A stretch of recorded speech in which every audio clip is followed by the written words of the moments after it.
So this is E2.4, which is solving system of equations. If you're in Math 118, we went over the basic using substitution and elimination.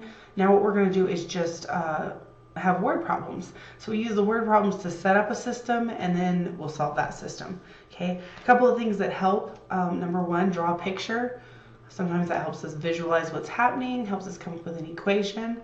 The second thing we can do is set up the system of equations using the relationships either from our picture or from the problem, whichever one's easiest for you. Okay, once we have our system, we can solve using addition, which is our elimination, or substitution. Either method is fine with me. I usually use whichever one looks easiest in terms of the system that we have. Now when we do that, that creates a linear equation with one variable which we can solve. Make sure you plug that variable that you solve for back in to find the remaining piece. So we want to make sure that we solve for actually what they were asking us for. So let's go ahead and jump right in. I'm going to do about 3 examples, and then there's some for y'all to try. Okay? The first one is talking about the Amish. It says there are about 250,000 Amish in the United States. Okay, of that number, 73,950 live in Wisconsin and Ohio. The number of Amish in Ohio is 12,510 more than 3 times the number in Wisconsin. Okay, how many live in each state? So first of all, we're just considering Wisconsin and Ohio. So we need to come up with 2 equations that represent that relationship. Okay, notice they tell us the total number. It says 73,950 live in Wisconsin and Ohio. So that means if I were to add the Amish in Wisconsin and the Amish in Ohio, it should total that 73,000 number. Okay, so that's my first equation. I'm going to use W for Wisconsin, and I'm going to use H for Ohio. So Wisconsin plus Ohio, we know that there's a total of 73,950. Okay, so notice this 250,000, this is really just not important. Okay, it's good to know what's needed and what's not. Here that's just saying in all of the United States. Okay, but we don't have any more relationships talking about the United States. We just have one involving Wisconsin and Ohio. We know that their total is 73,950, so we add them together to get that. And then the next bit of information that we have is that Ohio is 12,000 or has 12,500 more than 3 times the number in Wisconsin. Okay, whichever state it says first, Ohio, we're going to start our equation with that. We can say Ohio is the same as 12,510 more than. When you see more than, that means you're adding. Okay, so it's 12,510 plus 3 times the number of Wisconsin. So I'm going to do 3W. Okay, so this is my system. Now looking at my system, I notice my second equation is already solved for H. So if that's already solved for H, I'm going to use substitution and just plug it into my top equation. Okay, I'm going to plug this in for H using substitution. So I'm going to say W plus H, which we know is 12,510 plus 3W is equal to 73,950. Now notice nothing is happening outside these parentheses. There's nothing being multiplied or anything like that. So if nothing's happening outside the parentheses, I can just drop the parentheses and combine like terms. Okay, which will give me 4W plus 12,510 is equal to 73,950. And then I just solve. I'm going to subtract 12,510 from both sides. When I do that, I'm left with 4W is equal to 61440, and then I divide off my 4. Okay. When I divide off my 4, that gives me W is equal to 15360. So remember, in terms of our problem, Wisconsin is represented by a W. So here, since we solve for W, that means that there's 15,360 Amish in Wisconsin. So always make sure, go back and see what it's asking you to solve. Here, it's asking us to solve for how many Amish live in each state. So if we're asking for each, we then have to plug Wisconsin back in to figure out how many are in Ohio. So I'm going to go ahead and just say, I'm going to use the first equation. It doesn't matter which one you plug it back into, I just use the easier one. So here I have W plus H is equal to 73,950, and then I'm going to plug in what I know W to be. We just figured out that W is 15,360 plus H gives me 73950, and then to solve for H, all I have to do is subtract that 15,360 from both sides.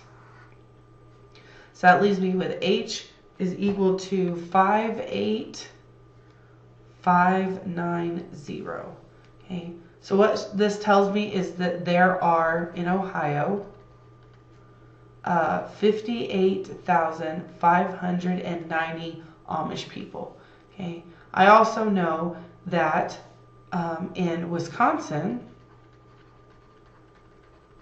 there are 15,360 Amish.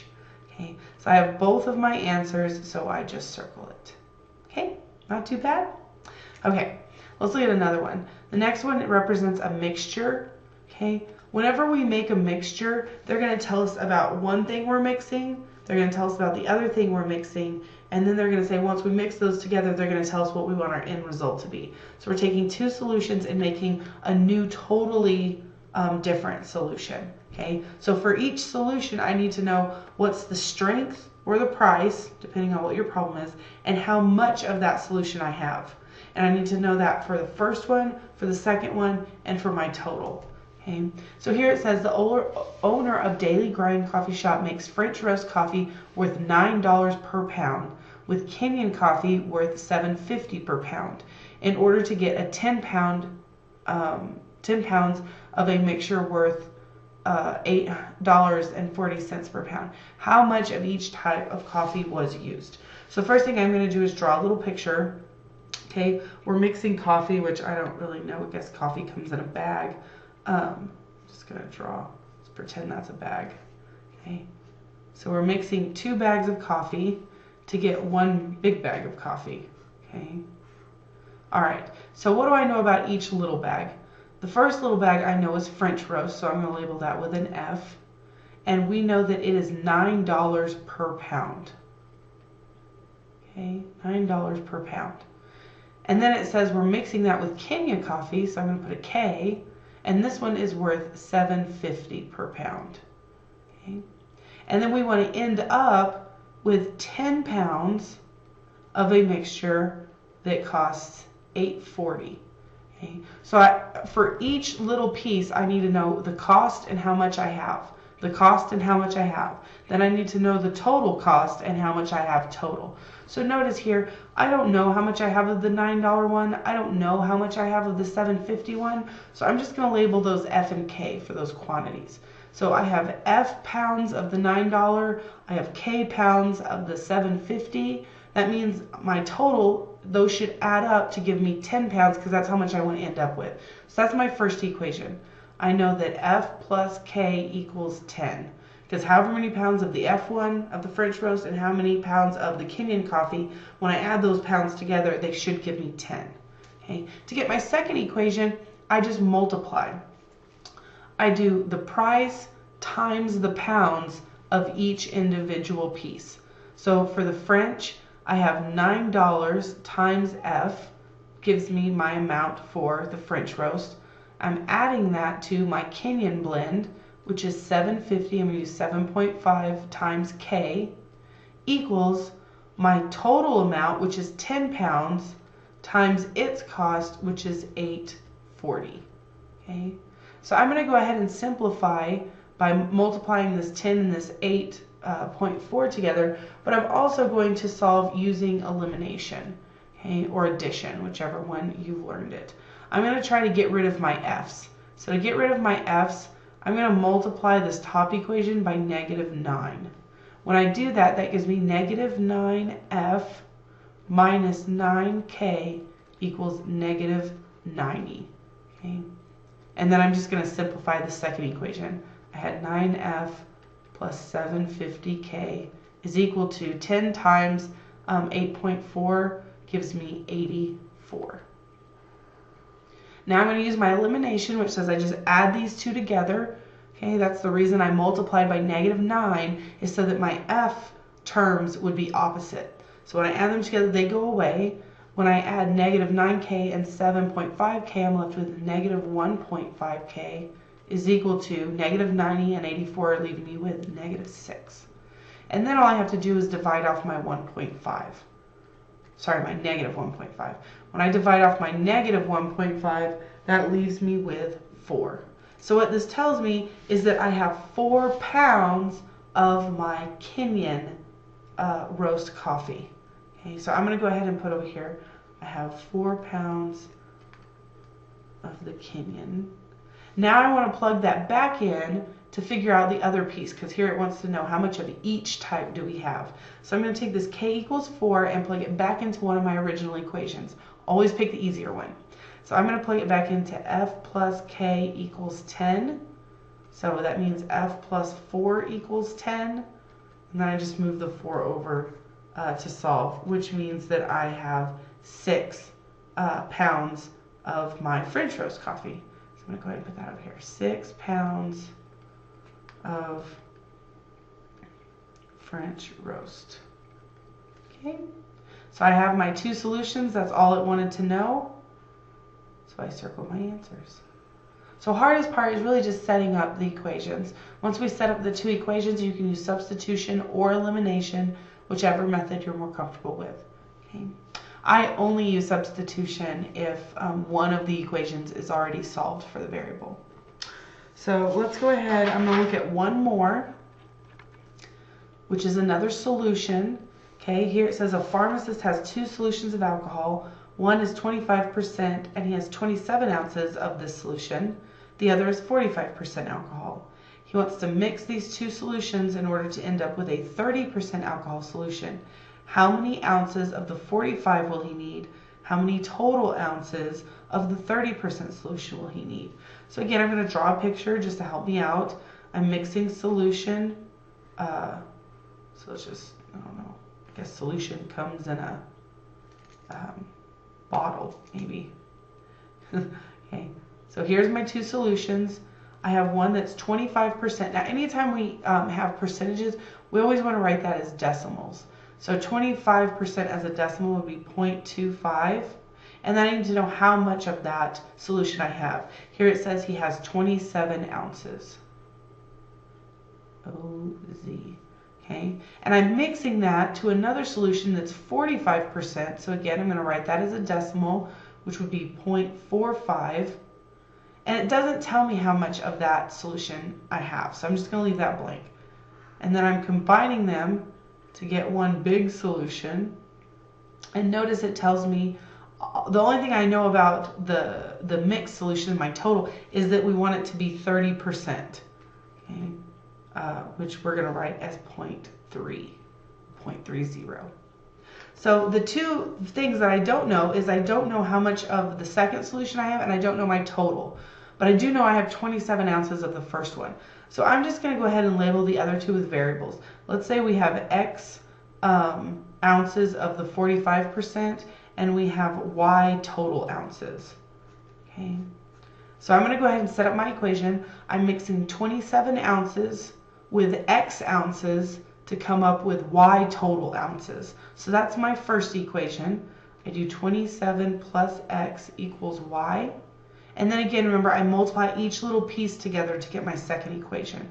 So I'm going to do the 25% times the 27 ounces I have of it, plus the 45% times the X ounces I have of it, gives me my total 30% solution times the Y ounces I have of it. So I'm going to go ahead and simplify these 2 equations. The first one is already simplified. I have 27 plus X equals Y. And then on the second one, I'm going to go ahead and multiply my 0.25 and 27, which gives me 6.75 plus 0.45x equals 0.30y. Now notice here, this top equation is solved for y. So I'm going to use substitution on this one since it's already solved for y, and just plug it in for y in the next equation. Okay, so I'm going to plug in here using substitution. So I have 6.75 plus 0.45x is equal to 0.30 times y, which we know is 27 plus x. Okay, then I need to go ahead and distribute that 0.30. So 0.30 times 27 gives me 8.1, and 0.30 times x gives me 0.30x. And now I just need to get all my x's on one side and all my constants on the other.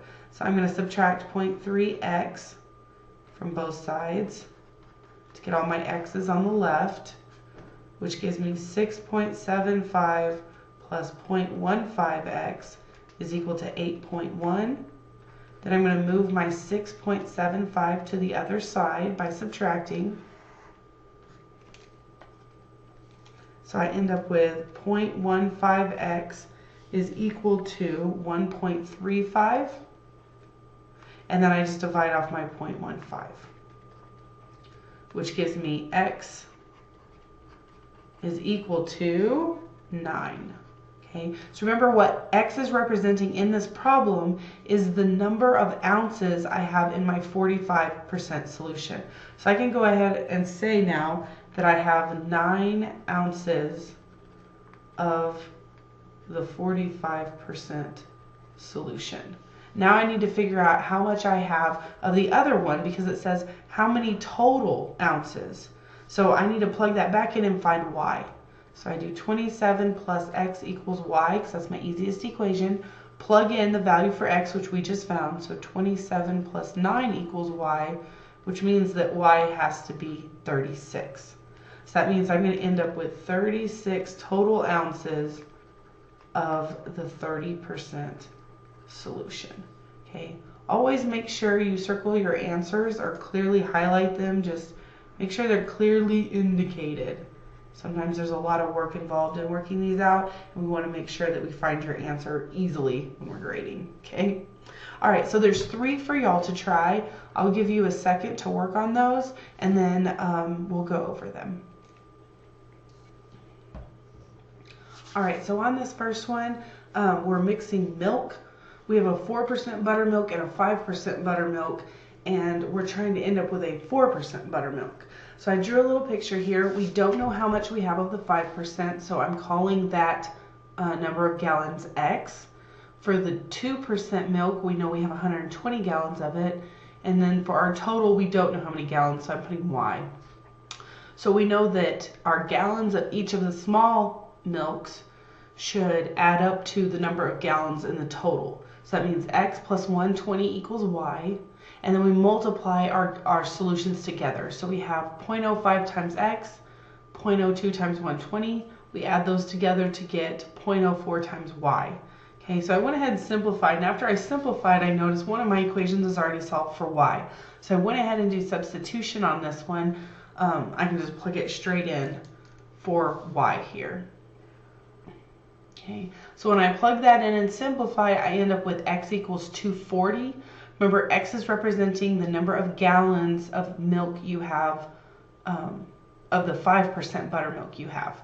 So that means I have 240 gallons of the 5% butterfat milk, and then I plug that back in to figure out how many total gallons I have. So when I plug 240 back in, I would have to add it to the 120, which means that total I have 360 gallons of my 4% buttermilk.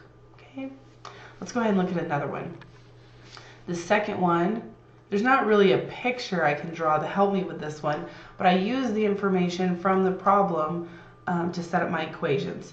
I know that there's a total of 4.072 knee replacements and hip replacements. That means if I add those two together, it should equal 4.072. So I used K for knee and H for hip. If I add them, I get that number. My second relationship came from the next sentence, which says knee replacements outnumber hip replacements by 2.928. So whichever one they start with knee replacements, we do K equals. And then our relationship, which here that there is 2.928 more than the hip replacement. So I would take H plus 2.928. Then again, notice my second equation is already solved for K. If it's already solved for K, I can just plug that directly into the K in my first equation. Okay. So when I substitute that in, notice outside my parentheses, nothing's happening. So I can go ahead and drop my parentheses and combine like terms. When I solve for H here, it gives me 0.572, which tells me how many million hip replacements have happened. So here, since this isn't an actual full million, you can leave it as 0.572 million, or you can write it as 572,000. Either way is fine with me. In my math lab, I think it gives you a box, and it says like hip replacements, box million. So if it's already labeled million, make sure you put in the 0.572. Okay. Then I plug that 0.572 back into one of my equations to solve for H. Doesn't matter which one you plugged it back into, you should get the same thing. I'm sorry, to get K, not H. I use the second equation because it's already solved for K, which tells us that there's 3.5 million knee replacement surgeries in the year 2030. Okay. Let's get one more. It's a nut mixture. We're adding two different kinds of nuts to make a new mixture. The first kinds of nuts cost 70 cents, and we don't know how much we have of them, so I called that X for the pounds. The second bag of nuts, we don't know how many pounds of it we're putting in, but we do know that it costs $1.30 per pound. And then our total nut mixture, we want it to cost 82 cents and have 20 pounds. So I drew my picture to help me out. So again, however many pounds I have that I'm putting in from each mixture, when I add those together, should give me my total number of pounds. So here, X plus Y equals 20. And then when I set up my other equation, I get it by multiplying my solutions, my mixtures out. So 0.7X plus 1.3Y equals 0.82 times 20. So in this next step, I went ahead and I'm going to use elimination. So I'm going to make my X terms opposites. So I multiplied my top equation by negative 0.70 so that those would cancel out. Make sure if you use elimination, you distribute that negative 0.70 to every single term. Okay. And then on the second equation, I went ahead and simplified the right-hand side. 0.82 times 20 is 16.4. When I combine down, I end up with Y equals 4. Okay, so that means that I have 4 pounds of the $1.30 nuts in my mixture, and then I plug that back into one of the equations, hopefully the easiest one, to solve for X. And here X is 16, which means I have 16 pounds of the 70% nuts. Okay, 70 cents. I don't know if I said 70%. All right, so that is the end of E2.4. You should now be able to complete that homework assignment. There is not a worksheet that goes with this. It is just a regular My Math Lab. If you have any questions, let me know.